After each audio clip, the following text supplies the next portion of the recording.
Hello, Mario. Hi, Jim. How are you? I'm wonderful, thanks. I get Can make it- Mhm. Let me make this a little louder before you start. okay. We got video here. Are we good there?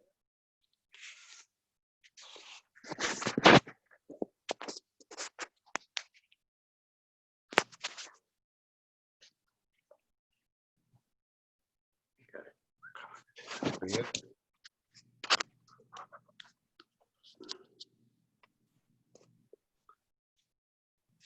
How you doing? I'm great, thanks. How things? Wonderful. Detroit is wonderful, and it's good to have racing back. And Yeah, boy, tell me. good timing with Fernando Alonso coming back. See, I have this all planned out, Mario. I know, good. Fresh news. How good of a driver is he? As a fan, I mean, I appreciate him, but as a driver, how good is he? You look at his background, obviously, former world champion, and then when he decided to venture into other series, such as his first experience at Indianapolis with Michael Steam, I think he was pretty darn impressive. It's something quite new, first time on an oval, and then of course he pursued the Le Mans program, and it was the right time because Toyota was just the car to beat for sure, and all he worried about is his own team. But nevertheless, he's a complete driver. He's very ambitious, as you can see. He was looking to satisfy other parts of his career, rather than just his specialty. And it's something I personally recognize with because I felt the same way. It's primarily, he's a Formula One driver, but he had more ambitions than that. And now the good news is, I think for the sport in general and a lot of the fans, is the fact that he is, he's rejoining Formula One. And with Renault, I think this works very well for Renault, especially because Fernando makes a lot of noise, good noise on social media. You can see even in virtual racing, he is very much involved in that. And again, he's a good guy besides, but very talented indeed. So when I look at him and I see him in the different disciplines of racing, and I think about your career, what was it that was there ever a point where you're like, I just want to do this, or were you always seem so open to anything with four wheels, you were ready to go? Well, here's the way I looked at it, Jim. I mean, you always have to have a primarily commitment to the season, which is basically your specialty. And mine was always either IndyCar or Formula One. But for me, it was never enough as far as even the amount of races for the season. When I was running sprint cars and midgets, I was doing, up to 30, 40, 50, 60 races a year. And then, so whenever there was a weekend open, even when I was doing Indy cars, if I had an opportunity to do sports cars or something like that, I would do it, and vice versa. Even or stock cars. I didn't do a lot of stock cars, but I did some. Actually, I did more stock cars than a lot of people think, because way back, like in the '60s, USAC had a stock car series, which was actually parallel to NASCAR, the same basic cars, rules-wise. And I did some racing there. Actually, one of the stars in that series was always, was like Pernelli Jones, for instance, and so forth. And I drove some of the Holman and Moody cars in some NASCAR races. I mean, USAC stock car races, which actually was fun to do in so many ways, because I ran some stock cars on dirt, even USAC stock cars on dirt, and so I was able to pretty much branch out and experiencing it all. I love my sports prototype activities, Can-Am, whatever was running out there, I just wanted to be part of it. to fill the schedule. Sometimes even my wife would say, well, you know, we have a weekend off coming up. I said, well, not really. I said, did you have to book another race? Well, yeah, I think I did. So we're talking about the Formula One season get underway, and it was a really entertaining race, but it was weird, and I kept going back. The thing I couldn't comprehend, and maybe I'm missing this, when Hamilton hit Albon, when he hit him in the side, he was in full lock on the inside. It was as far as he could turn it. However, I always assume a driver of Hamilton's caliber knows exactly where that car is going. So if he decides to come out a little bit, is that intentional, or am I just reading too much into it? This is an area where I have some issues with, you know, as far as, you know, some of the officiating. Right. They're treating sometimes, and I might be criticized for this, but I'll say it. Sometimes they're treating Formula One like it's you know, Skippy Barber series or something like that, because sometimes you have to sort of force the issue a little bit. But if it's just pure racing, hard racing, and there's contact, you know what? That's part of it. That's what makes it exciting. And to be able to punish, put this, you know, 5-second penalties, you know, on these drivers, the one that sticks into me that I'll never ever be able to forgive. These what they call these track officials? What they? Oh, the stewards. The stewards. The Yeah, stewards. very fancy. The stewards. Stewards, yes. To take the Grand Prix of Canada away from Sebastian Vettel last year Yeah. was it was a fallacy, and there's no way that was warranted. I mean, he overshot the sort of the chicane, the right left a little bit, but he did not put Lewis in danger. Lewis did not really complain. And then to give him a 5-second penalty for that. So sometimes if it's really, really flagrant, of course, yes. Right. Dangerously flagrant. But if it's hard racing, I think you have to let it go, you know, because there's not enough overtaking, you know, to satisfy the fans in general anyway. So don't put the dark cloud over these drivers, you know, oh, should I try, shouldn't. Just go for it. And, but sometimes they over police some of the driving, and these are the, you know, the best in the world, and you know, let them have at it. And when you have new tires, and I heard Christian Horner say that the only way they could get around them was in corners, but new tires are new tires. I would assume you've got better entry speed as well, and you can drive in deeper into a corner. So that wasn't the only place he could have passed it. I know, but at the same time, as I say, you still don't keep these drivers from, you know, being aggressive, is what I'm saying. That's what it's all about. That's the show. You know, if they have to be so absolutely correct, you know, it takes away. So these guys, they take care of themselves, you know, obviously. And if there's some dispute, let them work it out, you know, after the race or something like that, or at the driver's meeting. But like I said, unless it's really, really flagrant, the stewards should just, you know, just mind their own business. Did you ever have, you always hear in NASCAR, you always say, let's go meet in a trailer somewhere and talk about it. Did you ever have a moment like that with the driver where we're just going to go talk about this? I'm doing the air quotes, after the race. Yeah, I had moments, yes. In fact, I had moments even with AJ one time. And as a matter of fact, it was a double, you know, there were stock cars in DuQuoin, Illinois. There was stock cars and champ cars the next day, stock cars on Saturday. And AJ and I really got together. Like, you know, he tried to squeeze me. There was Don White was stuck on the inside guardrail, and he tried to squeeze me down, and I whacked him, you know, he and AJ went into the guardrail. So he and I just punched each other a little bit, you know, and then we basically destroyed our cars, and they were belonging to the same team. And then the next day we were at the drivers' meeting for the champ cars, and I'm looking at him and he's looking at me, And I said, we better talk this out, you know, and we did, you know, we figure, okay, all right, you know, we had our dispute, but let's not mess around, you know, with the open wheel car and all that. And so among drivers, you can work these things out. If you have, you know, if you have an issue, you know, something that's not, you know, technically dangerous, you know, we can work it out.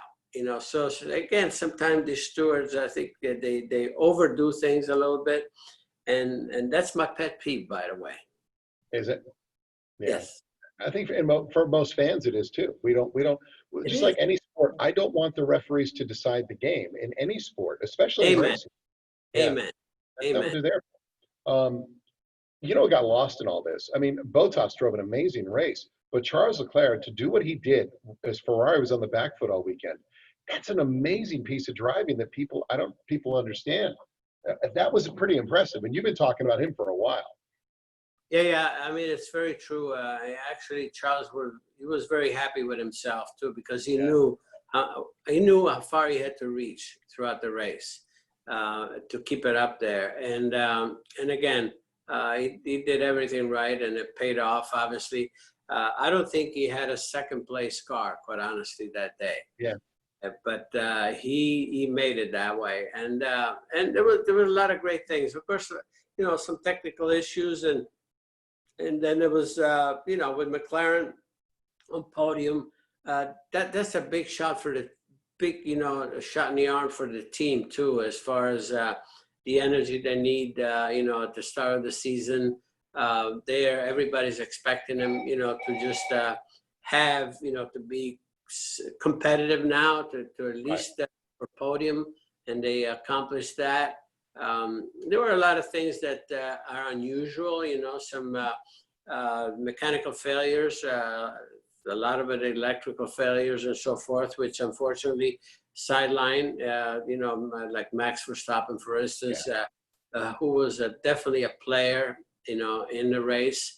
And as you say, big kudos to Bottas, because I mean, he drove impeccably. I mean, not only put the car on pole, but man, I mean, he was 10 tenths to stay ahead of Lewis, you know, which Lewis had DRS. You know, there was a DRS in three places there in Austria, and he was able to fend him off. That was a great job. He really deserved that win. Mentally, is it harder I know you want to be in front, obviously, but mentally, is it harder on the driver in front when you're being pushed by somebody, because you know you've got to hit your marks, you have no error, there's no wiggle room?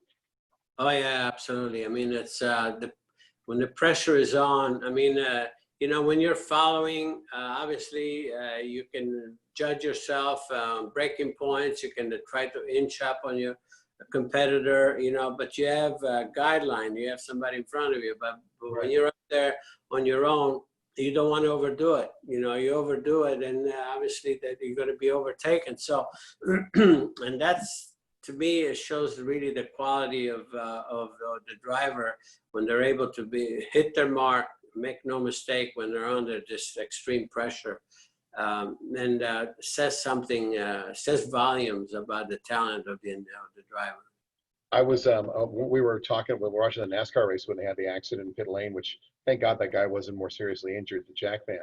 But our producer here, younger guy Ryan, Mario, he had never seen Gordon Johncock's last pit stop at Indy in '82 when he was doing 190 miles an hour when he hit pit lane.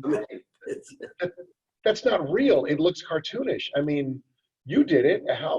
What is it like when you're trying to pit going that fast coming in there, and people are off to your left, and it's not a wide pit lane anyway?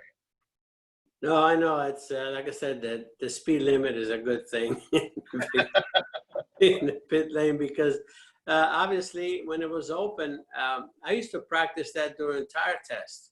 You know, sometime I would just come in flat out of turn 4 flat and just back off just as I hit the pit entry, and then just you know, just try to gather it all up and hopefully stop where you need to stop at your own pit. But it was kind of it was crazy actually, because that was probably the most dangerous part of the track. And so the introduction of the pitch speed was really a good thing, believe me. Was it? Yeah, I can't. So he was doing 190, wasn't he? Does that Yeah, sound yeah, about right? all of it. Absolutely. Yeah. Who's coming over the wall first when you're coming in that fast? Yeah, I mean, You if leave the something bet if goes you're the wrong, right front guy. you're gonna kill 40 mechanics. You know what I mean? So, I always thought you lost. If you're the not a right good front thing. guy, you're screwed. Yeah, you're the guy. You go first. Yeah, So, yeah, exactly. well, how far did you slide the car then? Because the rules, I assume, were differently then. You could come in through an extra box if it was in front of you, or you had to still kind of line it up and slide the car in. Well, I think, yeah, you could just slide halfway into the next box and then still, to get pushed back. But again, you didn't want to do that, obviously, because, everything you thought you gained by coming in so fast, you lose on the other side. So it was everything calculated, sliding in there just right, which, again, most of the time there were mistakes made and dangerous ones. So again, that's one area that, that the rules really plays, play a positive role. I was watching the IndyCar race, obviously, and it was interesting that, like, when you watch Formula One, and I remember we all complained about the halo when it first came out, it looked like a sandal and blah, blah, blah. We understood the safety purposes. And then the canopy for the Indy cars, same idea. But I realize now I actually like the F1 because I can't see the driver anymore in IndyCar. I don't see them in there. If you didn't tell me, it could be a drone driving around. I miss being able on some level to see that helmet and know that that person's in there. Well,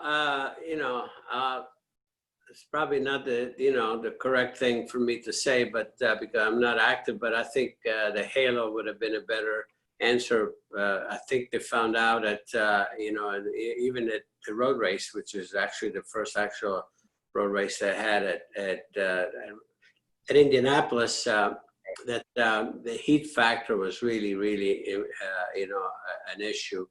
And some other places, I think it might be even worse. So I know they're trying really hard to ventilate, the cockpit, the ambient area there. But I think there are other issues rather than just what you're saying, hiding the driver, so to speak. I don't know. I mean, it's safety features are always good. I mean, sometimes some safety features are safe for one thing, but they can create other issues. I think the halo might have been a better all-around situation, but it is what it is. We'll see what happens. I was thinking about you too, Mario. First of all, I got to order some wine. I was browsing the winery. I haven't ordered any wine yet, so I got to do that. What goes well with brisket? A red, a beef. What should I get? For Pinot Noir. Okay, go Pinot. Okay, all right. Yeah. Now, are you one of these? Are you like you're supposed to have red with red meat and white with fish, pork? Are you a separator, No. or you drink what you like? No, for sure. I mean, there are certain varietals that complement, different foods. Obviously, the one good red varietal that's pretty much goes with with pasta and even chicken and salmon is Sangiovese. It's really it's very mellow and. But then when you get to, if you want to have a nice fish fry, then the chard is very good with that. But again, a lot of it is your palate, between cabs also, for red meat or merlots. It's whatever melts your butter, that's what you got to go for. But and if people haven't seen the documentary, it was wonderful. We talked about it before, but your family had a winery, had a vineyard before the war and everything happened. I don't know if I ever asked you this. Was there any way to find any of the old vineyard at all to save any of it afterwards, like even some of the trees or roots or anything? You mean the ones that family owned? Yeah, the family ones.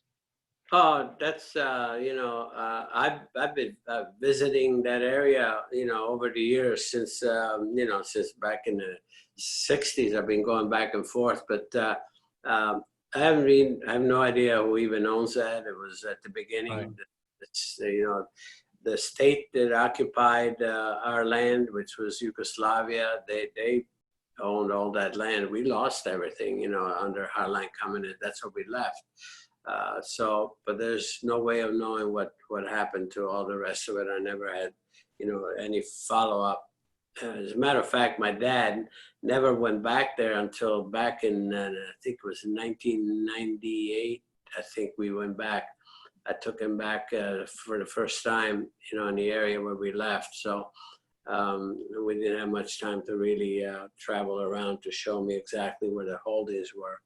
So all of that is lost forever.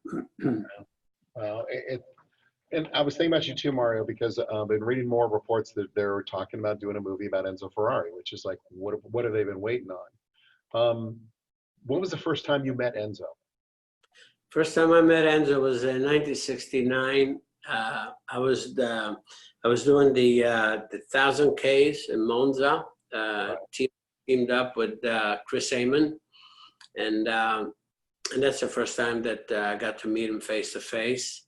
And of course I raced there. I won in 70 for them at Sebring, and then in 71 I won my very first Formula One race for Ferrari. Then I visited the factory, and actually offered me a job there, the full-time Formula One, which I could not take because the commitments I had here, with Firestone and so forth.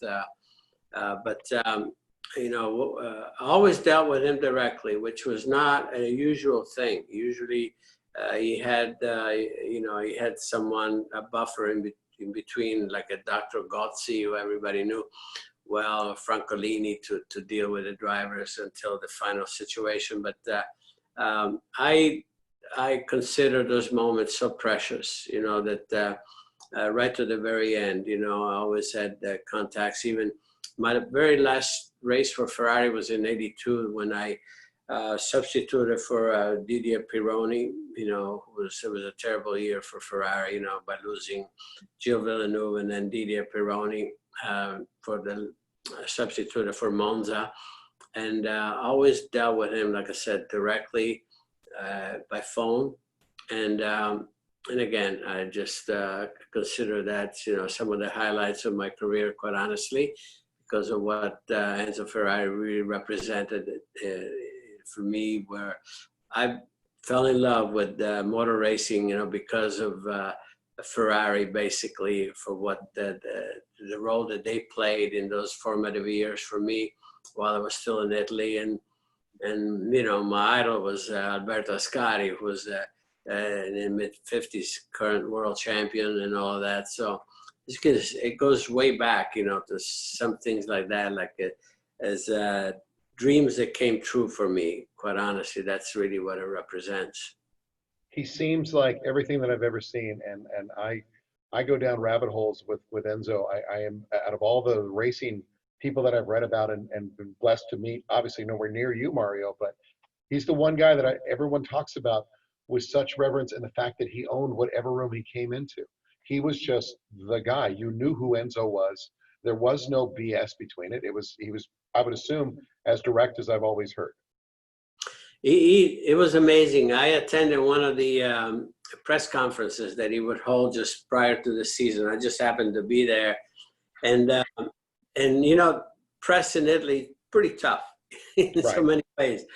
And but as soon as you walk in the room, everybody really quiet and respectful. And he says he would introduce him, introduce the team, all of what was going to go on for the coming season. And then they said, well, now the floor is yours. He said, shoot, but aim correctly. I never knew that you were offered a Ferrari ride in F1. How did that must have, I mean, obviously you're a man of your word, so you stuck to, with Firestone and here in the States, but didn't that tear you up at some level inside that you couldn't, that was your dream, wasn't it? Well, Yes, it did. Like I said, the timing was just wrong for me. And, you know, there was, in those days, quite honestly, even financially, you didn't do very well in Formula One. And things were really going well here for me. So I had to be thinking in those terms as far as, you know, the security of the family and everything else, the future. And I figured, okay, it's going to come around. And I almost joined Ferrari at the end of '77 again. And that one somehow, you know, it didn't happen. You know, there's a long story about it. It's like in some ways, now it's cute, you know, but again, the beautiful thing is that in '71, I win South Africa, and then I backed that off with a couple of weeks later in the non-championship race in Ontario, California, for the Questor Grand Prix, where they, you know, we ran 2 100-mile heats because they had Formula 5000 competing there. You had Foyt, the answers actually, Mark Donoghue, and the full Formula One teams. And I won both of the 100-milers, you know, and with Jackie Stewart finished second, which was big for me, obviously. And after that, I was invited at the factory, and in fact, he offered to give me the race car that I won those 2 races with, and I said, nah. I said, I want to look at the your U.S. Assembly line, you know. So I looked at one of the Daytona in '72, you know, there was a '72 model coming on. I said, that's the one I like, you know. So I got a road car instead of a race car. Did you ever meet John Surtees at all? Oh yes, yes. I'm just looking at a photo with John Surtees on my wall there. We were invited at the Mercedes 100th anniversary in Stuttgart. And I'm looking at Phil Hill, John Surtees, and Fangio, and myself right there on the wall.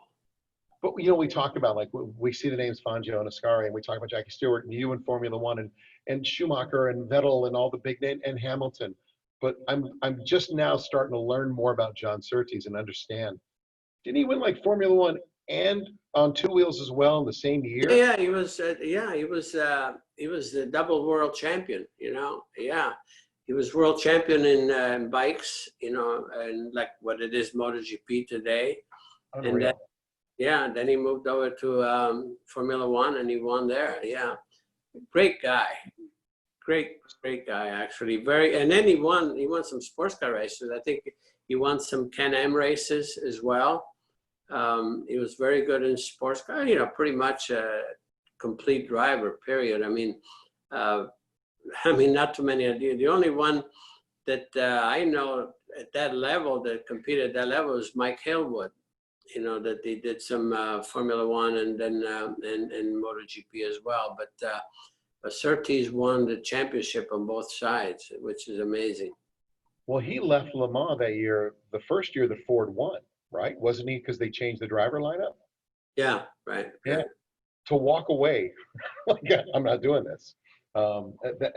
His kind of character. He just seemed like one of those people that you too. I saw a lot of similarities the more I read about him. The ability just to get behind anything and figure it out pretty quick and go. Amazing. Yeah, amazing talent. Yeah. Well, there's so much going on right now. Is there something that NASCAR has been fun to watch? We miss the fans, obviously, but it's interesting to watch the young drivers sticking their nose back up there. In IndyCar, you're seeing the young drivers kind of showing Scott Dixon was amazing, but I'm seeing these young guys stick their nose up there. And then Formula One, I don't remember a time when all 3 series, it almost feels like there's a changing of the guard coming pretty quick. You know what? You're so right. But all 3 series have something very special to offer and things to definitely look forward to because you have some young talents here that actually make a lot of noise. And whether it's, you know, Formula One, I mean, let's look at Charles Leclerc and Max Verstappen. I mean, no question, these are future world champions. And they're going to be there at every race. So you look forward to that. And then in NASCAR, I mean, I can't even begin to name all the young talents, you know, they're in Cup. And then in IndyCar, the same way. But then in IndyCar also you have the old guard that's still young. They're very young. I mean, you look at Will Power, you know, and Scott Dixon, you know, they're up there at, you know, about to break records, you know, a couple of mine actually, and still young to do so, and yet they have, you know, look at the Colton Herta, what he did, like at the end of last year. What impressed me the most is at Laguna Seca, where he had two of the very best that IndyCar has to offer on his tail the entire race, and he never put a wheel wrong, and he won it. I mean, pure speed. Yeah. I mean, and put the car on pole besides, you know. So again, it's going to be exciting, you know, as time goes on. And you know, I as a fan, I look forward to every race that's coming on, you know, with so much anxiety, quite honestly, because it's going to be entertaining, to say the least. And we need more of it. We need it so bad, you know. You know, all of us have been just hunkering down, you know, but enough's enough. We got to get to work. And I want to see George Russell behind the, and I love Williams, I root for him, but I want to see what he can do behind the wheel of a competitive car. Yeah, I think you got it. You got it right. Yeah, and I think probably if it wasn't, Fernando wasn't in the play, he might have got the ride for, you know, with Renault. The way I hear, but nevertheless, he's a talent that talent never goes wasted ultimately. So he'll get his break. He will. So and then that's another thing to look forward to, quite honestly. Family's good. Everybody's healthy. So with the coronavirus and all this, everyone's good. Yeah, we're all good. Thank you. Yeah. Perfect. What are you doing? Just sitting around? You don't strike me as the kind of guy who ever just sit around. No, I don't sit around. I have a lot of things going, and we're zooming all over the world, quite honestly. But the other thing is that I'm also, because of the time that I have that I wouldn't otherwise, you know, started writing my memoirs. Not something that probably would have never happened, because it takes quite a bit of time, you know, and reflection and so forth. So I'm using some of the time to do that. How quickly I will do it, probably take another couple of years to finish, but that's another thing that I thought that I would use the time, you know, to do that. Otherwise, it would have never happened. So what are you going to write about Detroit, the Detroit Grand Prix through downtown? Just we had a bunch of potholes and manhole covers, or was that a fun race for you? Oh, it's always great. I mean, I always loved the, you know, the street races, because that's a special challenge. Yeah. In every way. I mean, it's and the bumpier that it was, the better, because that's the area where you feel that somehow, if you can deal with that, you have a chance to actually do a better job than somebody, at least in your own mind. Right. And I hate smooth tracks. I always did. Whether it's oval, road course, I like the bumps, because I think the bumps, it really brings out the best in you. Because that takes, you know, a little bit extra skill to be able to negotiate. And I never had any problem, except for the, you know, yeah, for those covers to come loose or something, that you didn't want to do that. But for the rest of it, I never complain about bumps. So like the Nürburgring, even with all the oscillations and the seams and everything, that was never an issue for you? No. The only thing there, that it was the safety aspect. When I first drove the Nürburgring in 1969, they didn't even have any guardrails anywhere. You know, like if you went off, you hit some trees. And well, Le Mans was the same there for a while in the 60s. But and that was the thing. But you know, you didn't think about it at the time. You figured, well, I better not go off. You know, but the safety aspect, you know, was had a lot to be desired. Left a lot to be desired. You stay safe, you stay healthy, and all the best. And we'll be watching racing together. And if I don't say it enough, thank you. Thank you for the time. And everybody loves it here in the Motor City and beyond. We get people to listen to these conversations all over the world, and you always make me think about something new, Mario. I appreciate it. My pleasure, Jim. Thanks for having me. All right, be well. Take care.